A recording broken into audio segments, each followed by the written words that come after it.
Sergeant and Mrs. Smith, you're going to love this house. Is that a tub in the kitchen? There's no field manual for finding the right home. But when you do, USAA Homeowners Insurance can help protect it the right way. Restrictions apply.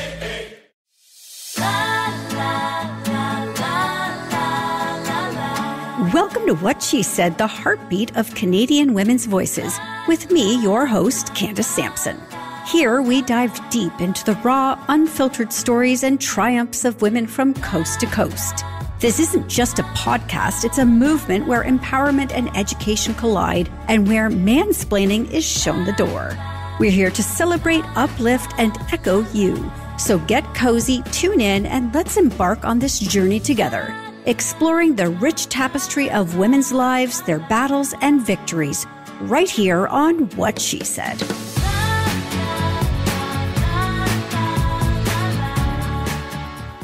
As we say goodbye to summer and hello to a new school year and the comforting embrace of routine, I've always felt that September, not January, is the time when the most significant changes in life are made.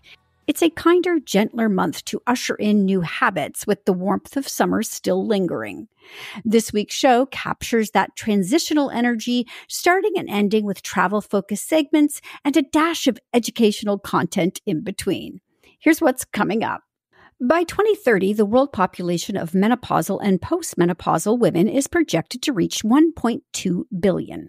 This demographic, far from the outdated stereotypes of grandmas and little old ladies, is poised to redefine what it means to live life to the fullest in their golden girl era. Kathy Buckworth, an accomplished travel writer, author, podcaster, and TV spokesperson, joins me today to challenge these perceptions. She recently explored this topic in an article on Journeywoman and is here to share how and why postmenopausal women are pursuing travel solo. Have you ever looked at your pet and thought, you could be a star? Well, you might be right. Ernestine Perkins, communications manager for Purr Bark, a unique talent agency for pets, is here to discuss how your furry friends can break into TV and film. Whether it's a dog with personality or a cat with charisma, this segment will explore their potential big break. If UFOs, extraterrestrial life, and unexplained phenomena pique your interest, you'll want to hear from Chrissy Newton, host of the award-winning podcast Rebelliously Curious. She's back to discuss her latest project, Alien Encounters Fact or Fiction, available on Discovery Plus, Discovery Channel, and Crave. Alongside UFO expert Mitch Horowitz, Chrissy investigates personal accounts of otherworldly experiences using cutting-edge technology to distinguish fact from fiction. We also look into the intense and complex topic of growing up in a white supremacist family with Aviva Rubin, author of the new novel, White. This powerful story explores the psychological and emotional challenges of a young woman breaking free from a cycle of hate. Aviva joins me to discuss her motivation for writing this story, the research involved, and the impact she hopes it will have. Finally, let's take a virtual journey to the Eastern Townships, a region known for its breathtaking landscapes, rich history, and vibrant culture. Lysandre Michaud-Verreault from Eastern Townships Tourism will guide us through this enchanting destination. Having explored this region myself, I was captivated by its charm and connection, so today we'll uncover what makes the Eastern Townships a must-visit, especially during the fall when it's bursting with color. Stay tuned as we explore these fascinating topics and more right here on What She Said. By 2030, the world population of menopausal and postmenopausal women is projected to be 1.2 billion. And while in the past this group might have been overlooked or stereotyped, you can be sure that's about to change. We're not just grandmas and little old ladies. In fact, this cohort is ready to shake things up in their golden girl era. Kathy Buckworth, a seasoned travel writer, author of 6 books, podcaster, TV spokesperson, has no intention of slowing down. And she's also fired up. She's here to challenge those outdated perceptions and talk about how postmenopausal women are redefining what it means to live life to the fullest. Kathy, welcome back to the show. Thanks, Candace. Yeah, I'm a little riled. I'm a little fired up, I got to say. And the genesis for my firing up, I guess it's been a slow build, but recently was a comment that was attributed to J.D. Vance. But actually, he just agreed with something that was said to him, just so we have that straight on the record. I want to make sure we're reporting this accurately. He agreed with someone that said that the role of postmenopausal women was to raise their grandchildren, like full stop. So again, in the interest of full disclosure, I am a grandma, as you know. I have 3 lovely grandchildren. I love them. I'm not raising them, Candace. Right. My daughter is raising them. That is her job. I am lucky enough to not have to be raising them and just to, give them a cookie every now and again. So I hope I'm providing a good role model for them. I'm teaching them our shared values and all those sorts of things. So I'm not raising them. So that was my first issue with the comment, was it was diminishing really the role of my own daughter and her parenting skills. But it was also, I'm supposed to sit at home and grandparent, and I'm not supposed to be in the world. I'm not supposed to be participating in an active life. I still work, obviously. I'm out there in the world. I'm hoping to share stories of other women traveling at my age and beyond to make sure that we're not ignored. And as you know, I wrote an article on that too, which got a lot of attention about being invisible when you travel, when you're an older woman or over the age of 50 at least, being ignored in restaurants and bars. So this whole explosion of, we're supposed to be sitting at home raising our grandchildren touched a few nerves. And if I just could add this, because you can tell them right away, why just grandmas? Where's granddad? If we're going to throw grandparents under the bus, you're coming with me, buddy. So I was upset about that too. And again, diminishes their role in the life of their grandchildren. And also just, it's just on so many levels, as you can tell. I'm like, had it up to here. Well, you wrote a really interesting article on Journeywoman about this. And so, especially as it pertains to travel, obviously. So can you share why this stage of life makes travel particularly impactful for women your age, my age, entering this new phase of life? I think there's a couple of reasons. I would say the first one is, again, to be out there into the world, and we're continuing to learn and expand our knowledge. Some of us may have been tied down, not in a bad way, but tied down by, our children and a full-time career, et cetera. Now, some of us semi-retired, retired, are just saying, this is what I'm going to do with my time now. This is what I'm going to do. I'm going to see the world and experience the world. I think we also want to share our knowledge when we get out into that world. We want to, share helping out in communities where it's needed. Journeywoman does a lot of work in communities that we visit as solo travelers and with foundations, et cetera. So there's that too. It's that giving back part. So we're getting equal in and out in terms of what it's doing for ourselves. So I think that's really important. And to not just be, at the beck and call of everyone in your life. I think as women, sometimes we feel like we're the primary caregiver. We're the one that makes sure there's toilet paper in the house. We're the one that makes sure that kids have gone to the dentist, et cetera. So when we reach a certain age and our kids have reach that stage as well, we're sort of free to do it. Not that we weren't free to do it before, but we had, especially in my case, I think a sense of obligation to be around for the family. So I think that we release all of that. And the whole 0 F's given sort of attitude is absolutely true when you get to a certain age and you think, what do I really want to do? And I just had an interesting discussion with this the other day, but a mutual friend of ours, Sharon, about how we know that we're on what we call the back 9. So we've probably got more years behind us than we do ahead of us. So what is it that we want to do? If not now, when? I'm not a fan at all of the term bucket list because honestly, it could be tomorrow.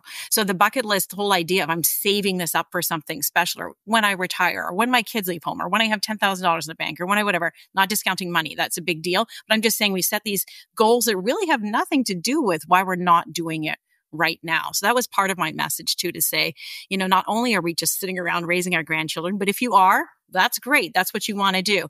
But if that's not your goal, set a new goal. And for a lot of women, it's travel. It really is. And so that's sort of the purpose of that article. And why do you think, though, travel has exploded so much for women over 50? And because you mentioned solo travel, and that particular is in particular is interesting because in the past, that wouldn't have really been such a big focus, but it's really exploding right now. Do you know why that is? It really is, and I'm not sure. I think a few things sort of came together on that. I think as we discover the ongoing ripple effects of the pandemic, which seem to, continue day by day, I think that was one of them. I think that sense of not being able to do something maybe makes you want to do it more. You can't do it before you could, but again, you're saying, well, I'll do it tomorrow, or I'll do it next week, or what, now it's like, I actually do that today because we don't know what the world's going to be like tomorrow. And the world is changing every day. Not always for the good, but it's changing every day. So we want to make sure we take advantage of things when we can. And I think the idea of waiting around for someone else to do it with us has sort of gone by the way. We all know too that you mentioned the number of postmenopausal women. I don't think it's a coincidence that gray divorce is on the rise as well. Gray divorce is a divorce that happens after the age of, I think it's 50, it could be 60. Anyway, people have been married for 30 years or whatever, and both sides saying, not so interested in this arrangement anymore. I don't want to look at this person. I think I'm going to do my own thing. I myself 30. I was out for my mom's 87th birthday this week, and she brought her 94-year-old BFF. And let me tell you, this 94-year-old lady had on this very smart blazer, which I love, as you know, as well as the fact that one of her first questions to me was, do you follow the Raptors? So she was like into this sport. It's like she's into sports. She's into athletics. She's into politics. She's into everything. And she's 94. I'm like, wow, do I have 33 years left and I'm going to be as great as this woman? Maybe, maybe not. So I think we're recognizing that we're living longer. Like just because you're 60, you got hopefully a good bucket of time left to go. So I think a lot of those things have sort of come together. And again, the whole waiting around for someone else, like I go to movies by myself. I go to the theater by myself. I have great friends, but sometimes I'm like, it's too much work to organize you people, like to go even out for dinner than it is to say, I want to do this trip. And you want to make sure that you're doing it for you and not because you're following someone else's agenda or, because you promised that you're going to do it. Why do you want to do it? And I think we're putting our own needs first, maybe for once, which is amazing. And while this demographic is obviously growing, there's still a lot of women out there who I think are hesitant, and you must come across them. I know I certainly do. What do you offer them in terms of advice if they have fears or they don't know where to start? What tips would you give them? Well, of course, they should go to journeywoman.com because that is our focus is, travel for women over 50, solo travel for women over 50. But again, it's like, well, if you've never even gone out for dinner by yourself or a movie by yourself, maybe don't start with that 2-week trip to India. Just saying, maybe bit smaller than that. I think we think it's all or nothing sometimes. It's not. And actually, just the other day, someone tagged me. I don't know them, but they follow me on Instagram and followed me and said, I'm doing a Kathy Buckworth tonight and I'm having dinner by myself. And wow, this is great. I'm like, so just try it. Do you know what I mean? And you can take a book or your phone or do whatever you want to do. Get comfortable with it. Be prepared to be sat at the worst table and maybe get ignored by waiters, but get out there. And again, just do small things. Go to a show by yourself, and travel maybe by yourself to a nearby city, take a train or a plane somewhere that's within Canada. So it's in your comfort zone. So start small and then see how you like it. And when I say solo travel, I've done lots of solo travel myself. I've also gone with you on press trips and things like that. We're sort of doing our own thing, but we're in a group.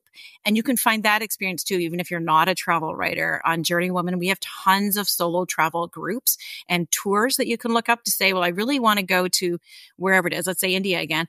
And you don't have any friends that want to go, or you really just want to go by myself, but I want the comfort of that established agenda and its safety. And it's, I know how much it's going to cost and when my flights are arranged, et cetera. Tons of great companies that do that. So that's a good way to sort of ease into that as well before you launch yourself totally solo into an environment you're not used to. What's the one message you want people to walk away with from that article? I think the message for me is that we're all not just one thing. So you can be a grandma and you can have a good career. You can travel the world. You can do any of those things, all of those things, none of those things. It's the stereotyping, I think, for me that really got to me. So don't let someone else tell you to stay in your lane because we all live in many lanes. So just because you've never solo traveled doesn't mean you can't. Just because you have grandchildren doesn't mean you have to give your life over to them, but you can. That's fine too. So I think that it's this whole I should and I shouldn't. We need to get over that and go grandmas. I've been following along ever since you first posted about being ignored at the bar. Yeah. and terrible remarks back on that too. Why is a woman of 61 even sitting in a bar? Because oh my goodness, oh my God, like ridiculous, yeah. So, and I love that you're sort of gathering up this, army around you who's following along and being inspired. So I want people to be able to obviously continue this journey with you. Where's the best place for them to connect, Kathy? And the article, I'm going to post it on the website, but you're on Journeywoman they can just go to journeywoman.com and find Kathy Buckworth. You got a bunch of my other articles there as well as I'm having the best engagement right now. And I know you are as well, Candace, on Threads, right? So I think we're getting a lot of engagement on Threads. So I would suggest going there, even though we're all just sort of ramping up on there. There's a movement happening there. And so I would suggest going there, Instagram and Threads, not that other place, right? Exactly. Yeah, there is a real positive momentum happening on Threads at the moment, which is really nice to see. Kathy, as always, thank you so much for joining me today. We'll have you back again soon. Thanks, Candace. Bye.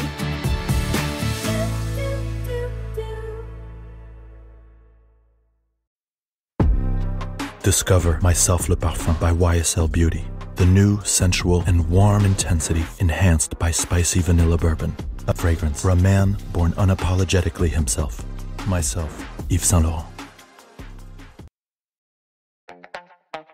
This episode is brought to you by Skinny Pop Popcorn. Perfectly popped, endlessly delicious. Oh, so light and crunchy. Skinny Pop Original Popcorn is the snack you've been searching for. Made with just 3 simple ingredients: popcorn kernels, sunflower oil, and salt. Snacking never felt or tasted so good. Perfectly popped, endlessly delicious. Give yourself permission to snack and pick up Skinny Pop Original Popcorn today.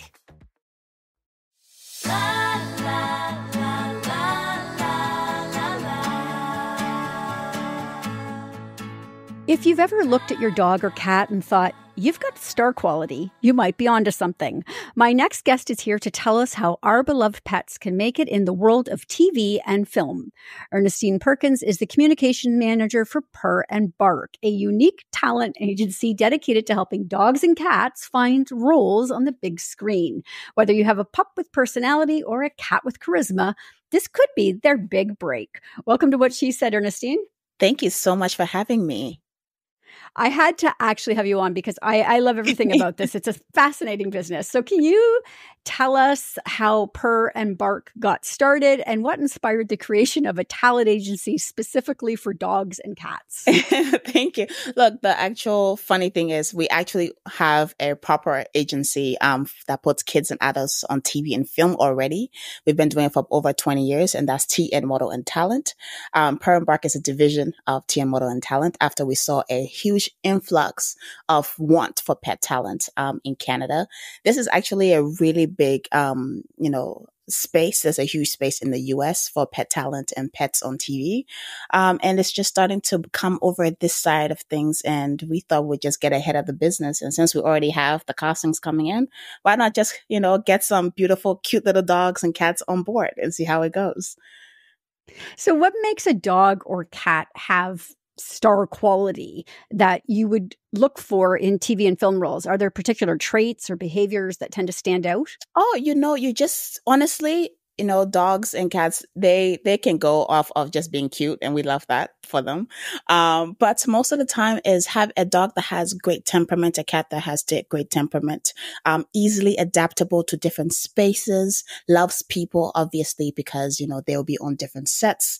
They'll be meeting different people, different other animals sometimes on set as well. So we need a dog that is adaptable, that likes other pets, that likes people. So we're not traumatizing the pet when they get onto set, So honestly, it really isn't even about how, trained the dog is. It's more about, how its temperament is and how it adapts in different spaces. Because if we have a dog who's too skittish, it may not work in this industry, going from place to place, So we just love a happy dog, honestly, a happy dog, a happy cat, and we are happy people. We can put them on anything. I imagine there's a lot of interest in this. What's the process like for pet owners who think their dog or cat might be a good fit for your agency? Honestly, we love anyone who has any kind of interest in this. You are able to kind of go onto our website, check out our current talent. You can, pet owners who are interested in getting their pet's paws into this can send us an online application. And we love to see the dogs in person. This is how we kind of evaluate if the dog would be great on set. We bring them into our office. We get them, surrounded by strangers. Our staff loves animals here. So it's really, really great. And we're kind of able to kind of get them going and see how they adapt in this area and things like that. Check their training, check with their parents, what the parents do, with their flexibility, their availability as well, to be able to bring their pets on set and all that kind of stuff. So it's a process. It is. And we try to make sure that the dogs that we do get on, love will be great at this and won't be, upset if we put them in a random place at a random time. So yeah, it is a process, but we love every single pet owner who's interested. Send your online application. We will get you into the office. We'll get your dog in front of a camera and see how they do. So, well, dogs and cats are the stars, obviously, of Yes. Purr and Bark. Have you ever considered expanding to include other animals, or do you sometimes get inquiries about more exotic pets like iguanas or turtles? Yes, absolutely. We have been asked many times about, getting, different pets on the roster. We are currently starting with cats and dogs. We will expand when time goes by into different animals and different species of animals. We've gotten an inquiry about birds. We've gotten an inquiry about reptiles as well, which is very interesting. But the thing is, there's a lot of demand out there. Like Dawn, currently the brand uses ducks as their spokes pets, and then Chick-fil-A as a brand as well. They use cows now, which is fabulous. So there's so much out there. I guarantee you, if you have a pet and you are interested, let us know. We can see if they're in demand. We're happy to get them on. If it's a bird, if it's a reptile. I'm not sure about the scaly ones. You mentioned a couple of Dawn and Chick-fil-A and things like that. But what other kind of opportunities are out there? Can you share any success stories or examples of pets who've maybe made it in big time? Yeah, we actually have, we have the Caesar dogs on our roster as well. So they are the stars of Caesar Pet Food. They are two little cute, beautiful doggies. They are called Leo and Luna. They're siblings, and they look so similar that they are used interchangeably for the pet food and things like that. And the thing is, it's not only pet food, it's not only pet brandings. Toyota uses, a lot of animals as well when it comes to, just showing like a cohesive family, unit when they do an ad and things like that, having the dog jump up into the car and do all that kind of stuff. So it's not just limited to pet food or pet branding or pet clothing. It's everywhere. All brands are looking for animals because people pay more attention when they see a cute, fluffy dog in front of them being very adorable. So it's a fabulous time. Who gets to cash the check, Ernestine? Oh, everybody gets to cash a check. Mom gets paid, dad gets paid, and the pet gets paid as well. So it's just fabulous. It's a great time. So for anyone who's listening then who thinks their pet has what it takes, how can they get in touch with Purr and Bark and start the journey to, I guess, pet stardom? Honestly, you can visit our website at purrandbarktalent.com online. You can also go to our Instagram and send us an application there. But the biggest event that we're doing currently, we are proud sponsors of Toronto International Busker Fest, Epilepsy Toronto, and Bark in the Park TO, which is coming up in August, on August 30th to September 2nd. We're going to be auditioning animals at the festival. So if you want to come see us, have a chat with us, let us see your dog, let us audition your dog on right there and then. That would be really great. So come and see us at the Bark in the Park TO coming up next weekend, and it's going to be a great time. All right. Fantastic. Ernestine, this is so fun. I love it. I'm going to go over on Instagram right away. I'm sure you must have cute pets posted. And every single day, it's a beautiful, adorable animals that come in. It keeps our mental health so good because, it's just fabulous. It's great to see. And we are just so excited to be, working with, people like those who are working for Epilepsy Toronto and Baskerfest. And we're also really happy to be here with you, Candice. It's a fabulous time, and I appreciate your time as well. Well, my dogs are Dolly Potton and Kenny Podgers. So I'm going to go have a conversation with them and see if they want to up their game and get into the movies. What are their breeds? Kenny is a Border Collie and Dolly is a Golden Doodle. Well, Candice, if you want to get those two on my roster, let me know. I am here for you, girl. Absolutely. I'm going to go talk to them. We're going to get them signed up. Thank you so much, Ernestine. This was a hoot. It was very much a half. I really appreciate it. Thank you so much. It was a pleasure talking to you.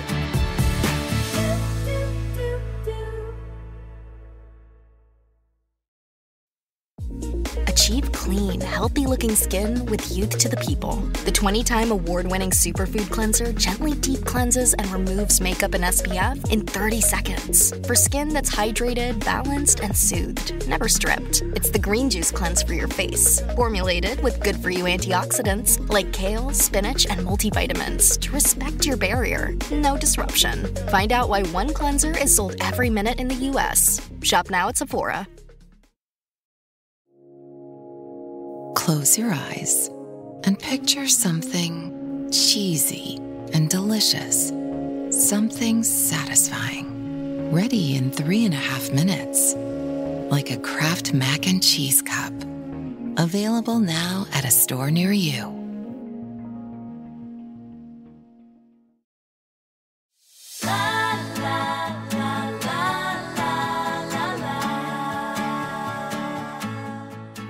If you're fascinated by UFOs, extraterrestrial life, and unexplained phenomena, then you're going to love my next guest.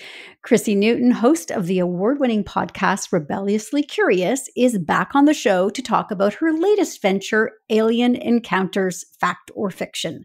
This new series, available on Discovery Plus, Discovery Channel, and Crave, dives deep into the truth behind alien encounters. Chrissy, alongside UFO expert Mitch Horowitz, investigate personal accounts of otherworldly experiences using the latest technology and intelligence to separate fact from fiction. Welcome back, Chrissy. Hey, good to be here. Always good to chat with you. So your new series, Alien Encounters, sounds fascinating to me. So what drew you to this project, and how does it differ from your work on Rebelliously Curious, if at all? For sure. So similarities, I do interviews, right, on Rebelliously Curious. That's my podcast. Curious about science and technology, and obviously UFOs, my favorite topics. So I interview academics from all different areas and ask them questions, and my curious questions and my guests' curious questions as well. So similarly, on the show, I do interview people, but I'm not talking to scientists this time. I'm talking to experiencers from the first and fourth and fifth kind. And I get to, on my side, look at data and evaluate data with Mitch Horowitz, who looks at it from a historical perspective, and to say if they saw a UFO or not. Actually, I'm going to get you just sort of to explain maybe to me, because I don't really know what first and fourth and fifth kind encounters are. So could you maybe explain that a little? Yeah, for sure. So you ever heard of the movie Close Encounters? Yes, absolutely. So yeah, it's somewhat, a little bit based off a true story. It's actually based off a government program. There is Project Blue Book, and there was tons of people like Jacques Vallée and many other researchers and scientists that were looking into the UFO phenomenon. And Close Encounters was created by someone who also worked within the government. And he created, if it was a first encounter, a second encounter, a third encounter, a fourth encounter, and a fifth encounter. And so what we end up doing is looking at them. So the first encounter could be seeing a UFO, all the way to potentially a close encounter where something they feel might be extraterrestrial or some form of contact, or seeing occupants is the fourth and fifth kind. So J. Allen Hynek was working on Project Blue Book, and he was the one that came up with these terms in the 1950s and 60s. So it's been used for a very long time. And yeah, Close Encounters is kind of loosely based off that. And I've been very fortunate enough to myself work with Jacques Vallée in the past. And he is one of the scientists that's actually one of the scientists that's featured in the movie. So it's really wild how things come full circle.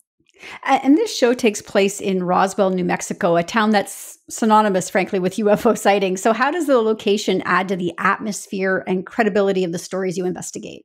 Yeah, it's wild. 1947 is the big crash that everyone talks about. It allegedly crashed in New Mexico, just outside of Roswell, about 2 hours outside. And I've actually been fortunate enough to go to the alleged crash site as well. We're not 100% sure, but this is what folklore and stories have told us too, and community people that have been passed down stories from the first account said that that potentially is the area. So interviewing people in Roswell and it being so rich with UFO counterculture, and everyone kind of has a little bit of a story or a piece or a connection to potentially a UFO sighting or an encounter from historically or even potentially seeing one. So it's really iconic, and it's wild to even be there and sitting in a local watering hole, talking to people from all over the world and mainly all over North America about their experiences. It's funny because when I'm at conferences, I usually get stuck into people's tractor beams. That's what we call it. You get, they get stuck in mine and I get stuck in theirs. So this time, pretty much 2 weeks of filming, full on days, talking to people and sitting in their tractor beams and hearing their stories from all different degrees and all different accounts, and a snapshot of North America is really unbelievable. And it makes you scratch your head and really question reality in many different ways. I went through so many different paradigm shifts, that's for sure, doing this show. And you and your co-host, Mitch Horowitz, are tasked with determining whether these alien encounters are fact or fiction. So can you share some of the tools, technology, or methods you use to analyze the evidence presented to you? Yeah, great question. We look at satellite data. We look at flight tracking. I do talk about the 5 observables that were created by the Pentagon to identify a UFO. We don't use them in the show, but it's something I do talk about. And maybe if we get a second season, I'll get to highlight those even more. But we look at mass sightings, for example, if a whole bunch of people have seen a UAP or the same experience, or even if they're at a music festival, and we've had hundreds of people that think they're saying the same things and reporting it. We look at UFO databases. There's actually a fair amount of them. There's MUFON. There's tons of different older databases that we've even referenced to historically and present and in the present. And so there's so many different tools that you can actually use to identify if it's a UAP. And then we also look at media clippings. Like, you'd be someone, for example, if somebody came on a show and said, I had this experience, and we would use that and put it into evidence along with testimony. Testimony is so important. Most people won't assume that testimony is when it comes to UFOs. For some reason, it's not always considered top evidence. But, I do take it into major consideration because someone's story, as you know, as a storyteller, is so important. And the way that the human sensor and the way that they have perceived things and how they've experienced it is just as important as big data. And given your experience in the field and the recent surge in interest in UFOs, how do you think public perception of extraterrestrial life has evolved? Are people more willing to believe in these encounters now? Yeah, it's so funny because believe was such a thing. Like, do you believe in UFOs? I want to believe, right?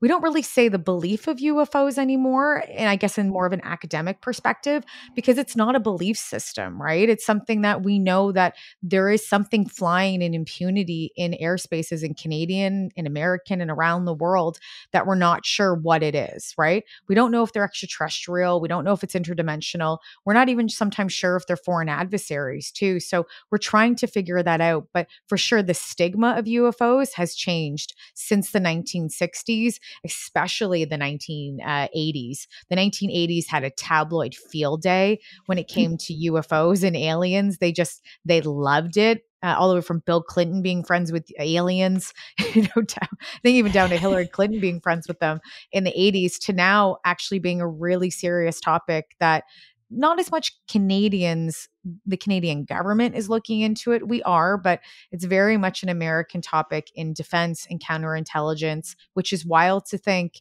along with academics, historians, and scientists from around the world.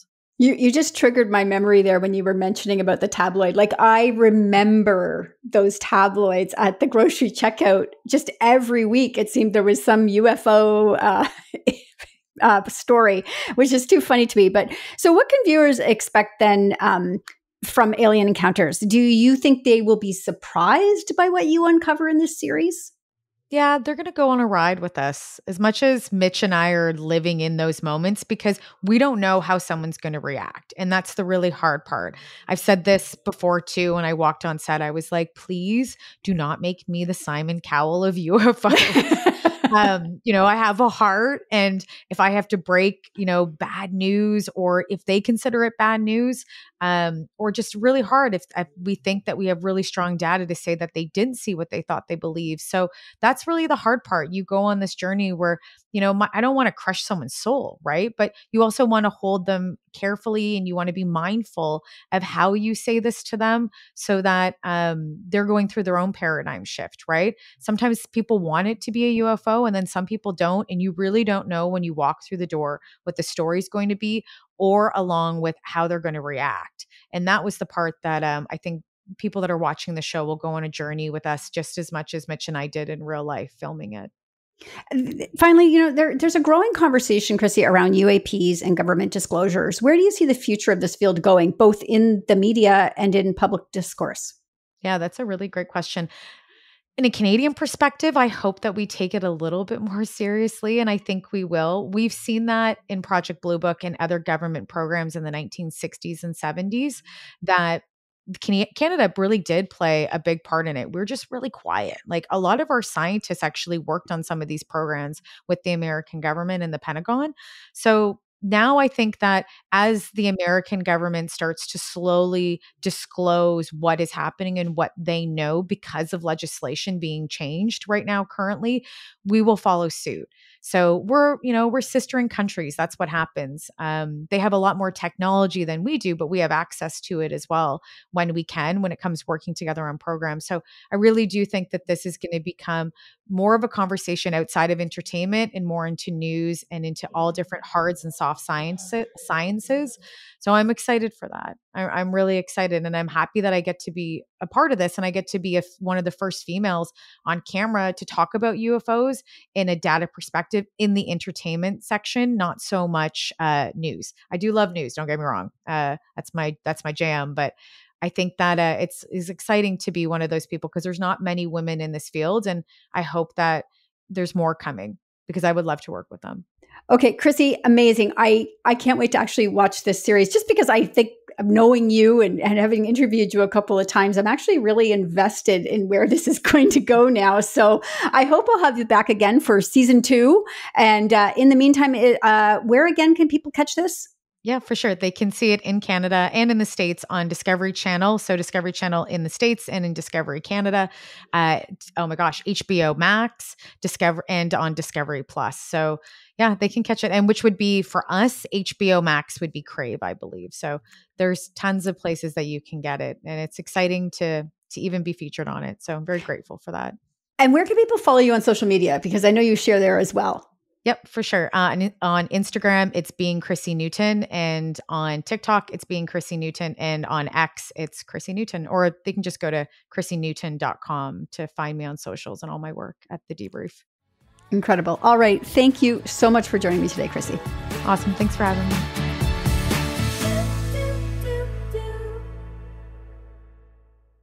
At Mayo Clinic in Florida, we're seeing the unseeable.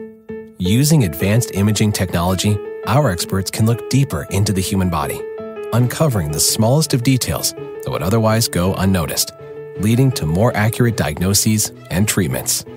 We're making more possible at Mayo Clinic, because every day we're doing what's never been done. Learn more at mayoclinic.org/possible. Mayo Clinic. You know where to go. Hi, I'm Michelle Davis, host of Maverick Makers. Every week, I'm meeting entrepreneurs and intrapreneurs who are making it happen. These bold thinkers are taking big risks, are trailblazing the way in their industries and lives, and are changing how things are done or made. You will learn about their journeys, their lessons learned, and their biggest Maverick moves to date. Listen to Apple Podcasts, Spotify, Amazon Music, or at maverickmakerspodcast.com.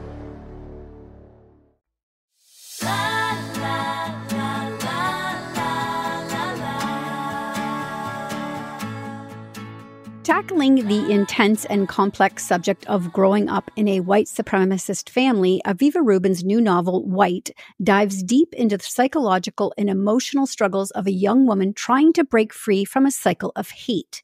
In White, Sarah Cartel confronts her family's dark legacy while navigating new friendships and dangerous relationships that expose her to the real world beyond the hateful ideologies she was raised with.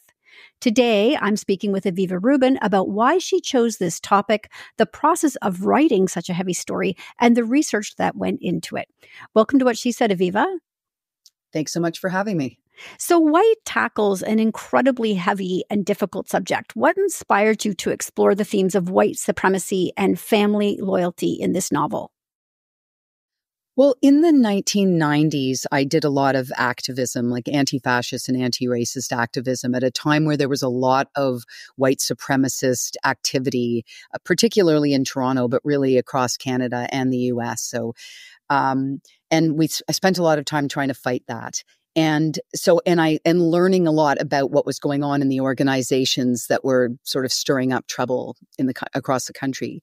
And I also had a very close friend who was doing infiltration in a white supremacist group in Montreal at that time. So all of those things came together and gave me the idea for that was not her family of origin story, but it just made me. I kept on thinking about this and kept on and sort of came to the book out of there. But it took a long time to write. It was well over a decade in the making. So it really has taken a lot of turns. And Sarah Cartel's journey from within her family's hateful beliefs to questioning and challenging them is a really powerful narrative. How did you approach the development of Sarah's character, and what challenges did you face in making her journey authentic and relatable? It took me a really long time to kind of come to Sarah as she is in the book today. I worked on the novel for well over a decade, and she evolved over time. It's because it's not my family history. I mean, I think everybody grows up with a certain amount of trauma, I guess, in their own personal experience. This was certainly not mine, but learning. Figuring out who the characters were that were going to have a big influence on Sarah and working that into the narrative, I suppose. It was when I first started working on the book, the childhood was meant to be in flashbacks. So when you're working that way, the pieces can be a lot smaller. But it was suggested to me that because that part of the story was so important that it needed to be pulled out and be somewhat more linear, although it does jump back and forth between her therapy and current day and her childhood. So when I did that and pulled it apart, there was a lot missing. And what was really important, I guess, was nuance with all the characters. I didn't want anything to be black and white, to just say with those terms. It was important that all the characters have depth, and that you actually, as much as you might disagree with something that they believed in, you had to understand how it was that they came to that, how it was that she believed so wholeheartedly and lovingly in what her family believed, and then how that kind of shattered. You mentioned earlier in the first question that you did have a connection with somebody in this space, but research must have been a really important part of writing this book. Can you share some of the research you conducted to accurately portray the mindset and environment of white supremacist groups? Sure. I will pick up this book just to show you. So this is Web of Hate by Warren Kinsella. He wrote this book in the mid-1990s at the time when I was doing that kind of activist work. And he really went in depth into the history of white supremacy, white supremacist movements, the links to organizations like the Ku Klux Klan in the United States. So I grounded the story very much in the reality that he researched and that he describes.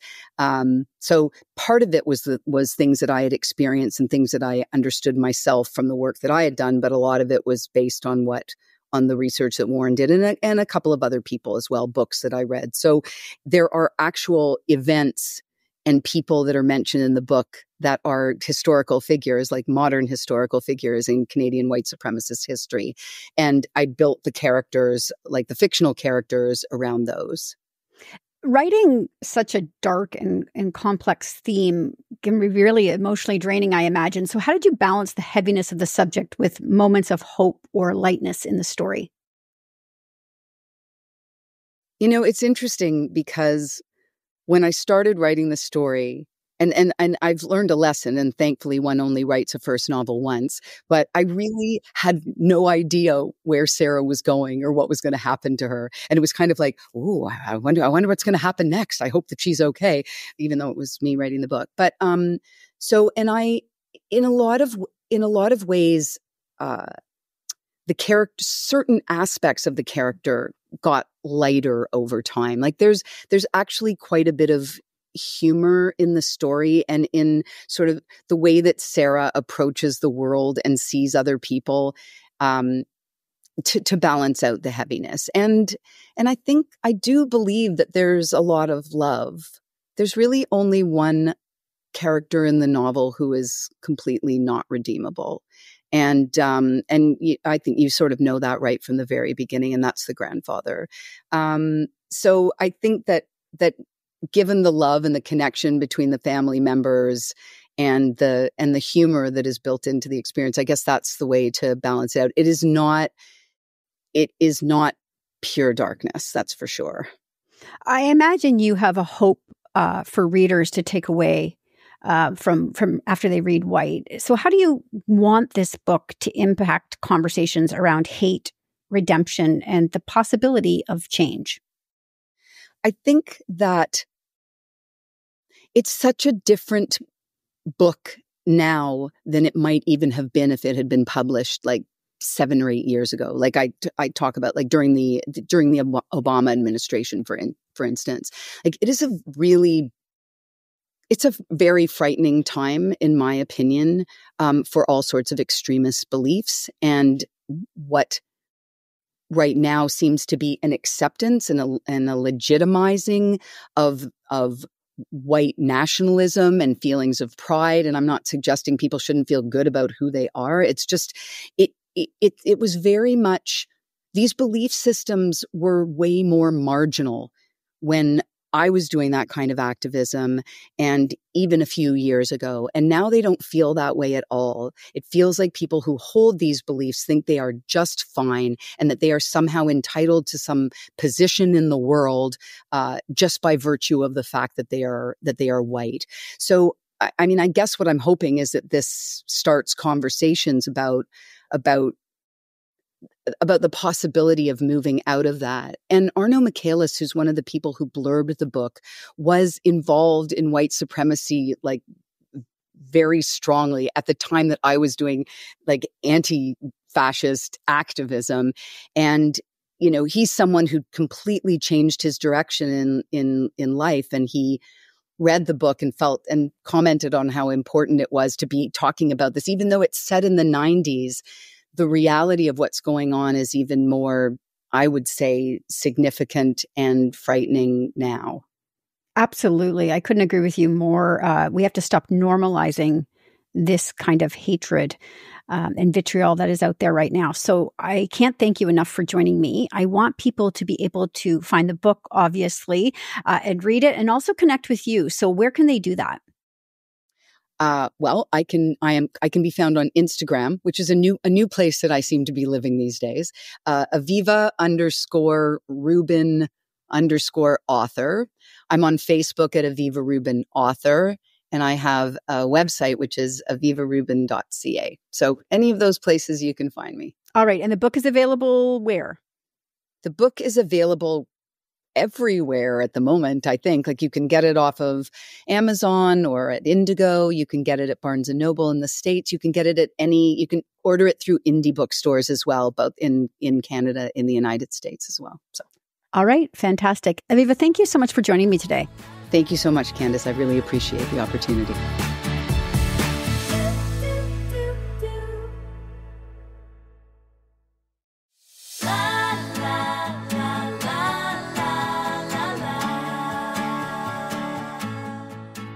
It's time to take a virtual journey to a place that's close to home yet feels like a world away.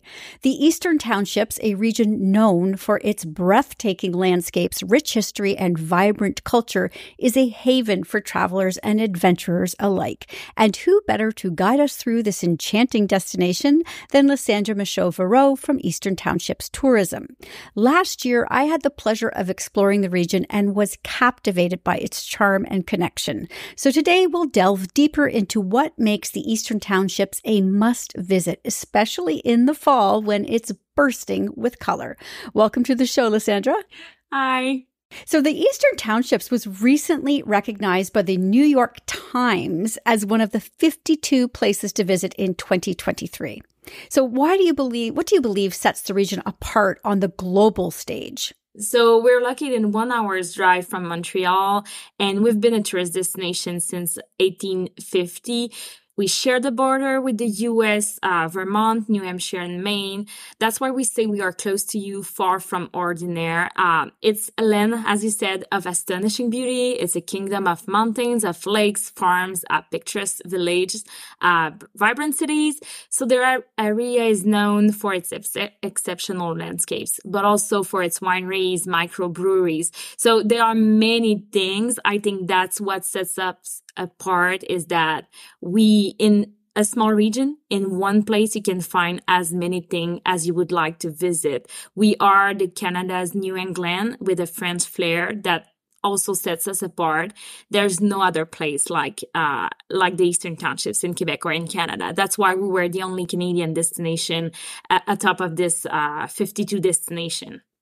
I couldn't agree with you more. It's absolutely a spectacular place any time of year, but the fall is so beautiful. And also, it's a gastronomic paradise. I mean, like you said, microbreweries, cheese factories, farmers markets, it's got it all. So can you share some of the must-try delicacies for people who are visiting the region for the first time?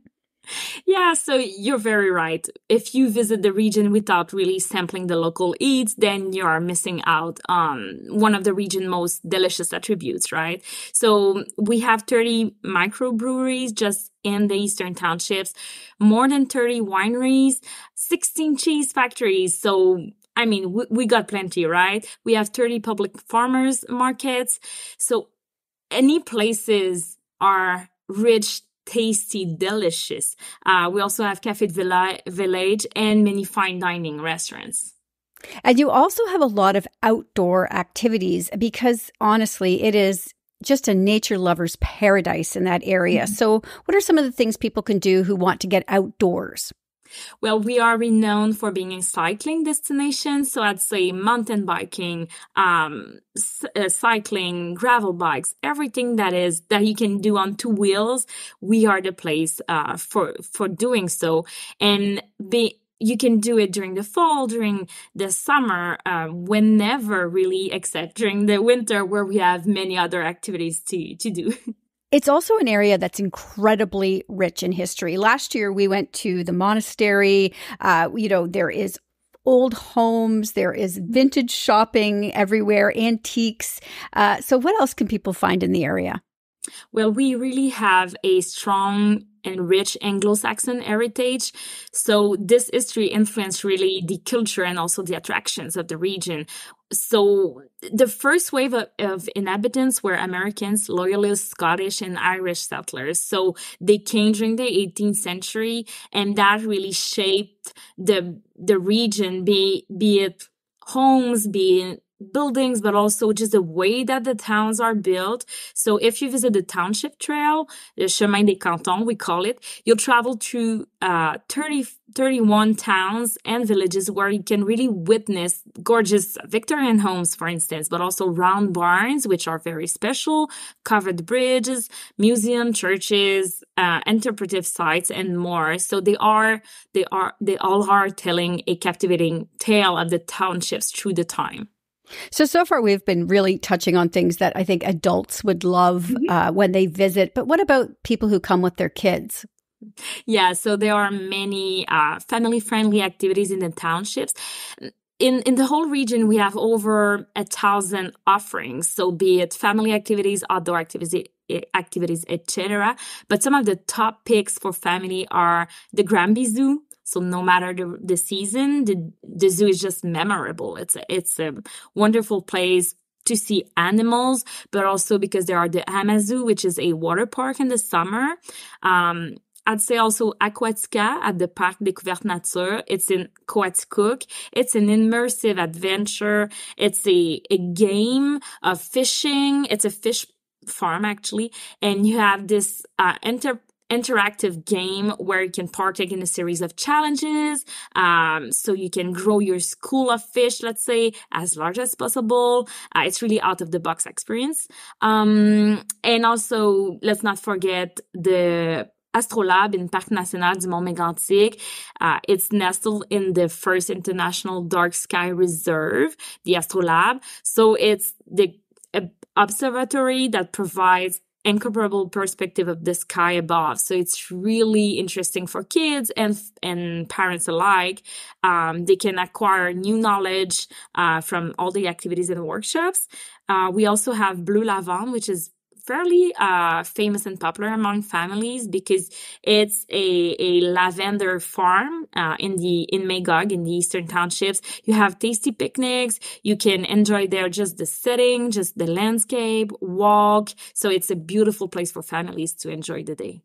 So let's focus in on the fall then for a little bit, because last year I was there in the fall and the colors were just so beautiful. And it's such a drivable destination, driving these beautiful winding roads through all these magnificent colors. So what's happening in the fall that makes it so special?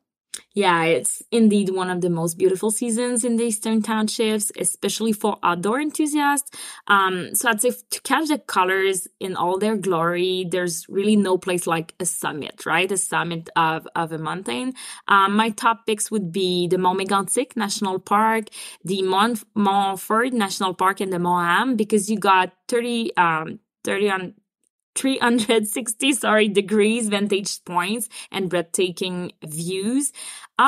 Or you can also take a gondola and ride to the top of the mountain, like in Sutton, to admire the landscape. You also won't want to miss the opportunity to explore some of our regional parks, where really when they are more stunning when Mother Nature's colors are on full display, really. We went to Sutton last year and we did a zip lining down the mountain, and it was spectacular because you obviously were seeing all these magnificent colors going by you, but also a little bit exhilarating and fun to do as well. Are there any festivals coming up or events that people should mark on their calendars?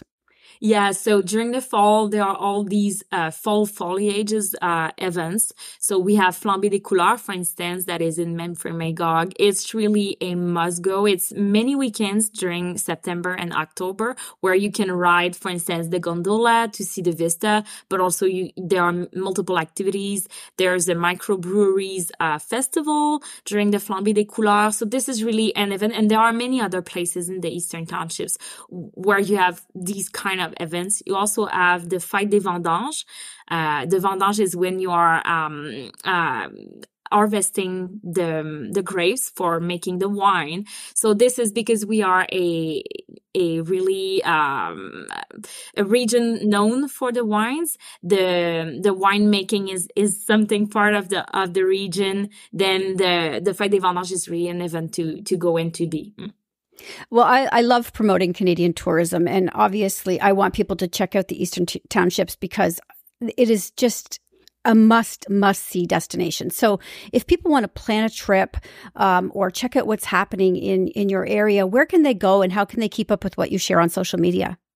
Yeah, so they can visit the easterntownships.org. It's our website. We have many itineraries, what to do, what to see, where to go, where to eat. So that would be my top place to go. And also follow us on social media, Eastern Townships. All right, excellent. I'm going to put all those links when this goes out live on podcast. I'm also going to drop in the article I wrote last year about our visit so people can see the itinerary that we did if they want to do the same thing. And thank you so much for joining me today, Lysandre. Well, you're very welcome. Thanks for having me. If today's podcast resonated with you, spread the word and share the inspiration. Don't forget to hit subscribe on What She Said across your favorite podcast platforms. Crave more? Join my vibrant community by signing up for my newsletter at whatshesaidtalk.com, and let's get social on Facebook, Instagram, and X at What She Said Talk. Dive into my world a little deeper on TikTok and Threads at Candace Said. And for those who love the airwaves, catch me weekly on 105.9 The Region, Blast the Radio, and 107.7 Pulse FM. Until next time, keep making waves, and remember, your voice matters.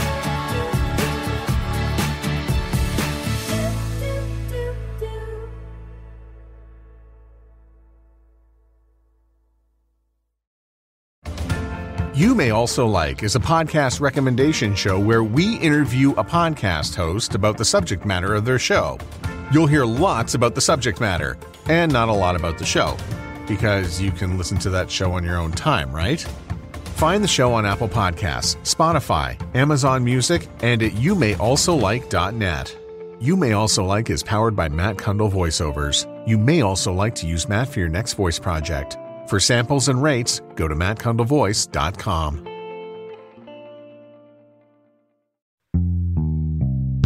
Come on, let's go to the Blue Hotel. I wanna live at the Blue Hotel. The podcast that goes everywhere the imagination dares. It's for the open-minded, the pleasure seeker. It's Jeff Woods with the new podcast about relationships and sexuality, theme-based with special guests, the Blue Hotel Hotline, and every episode climaxes with an adult bedtime story.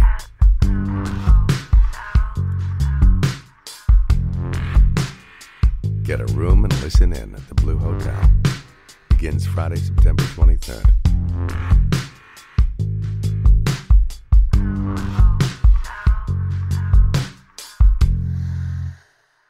Another Sound Off Media Company podcast.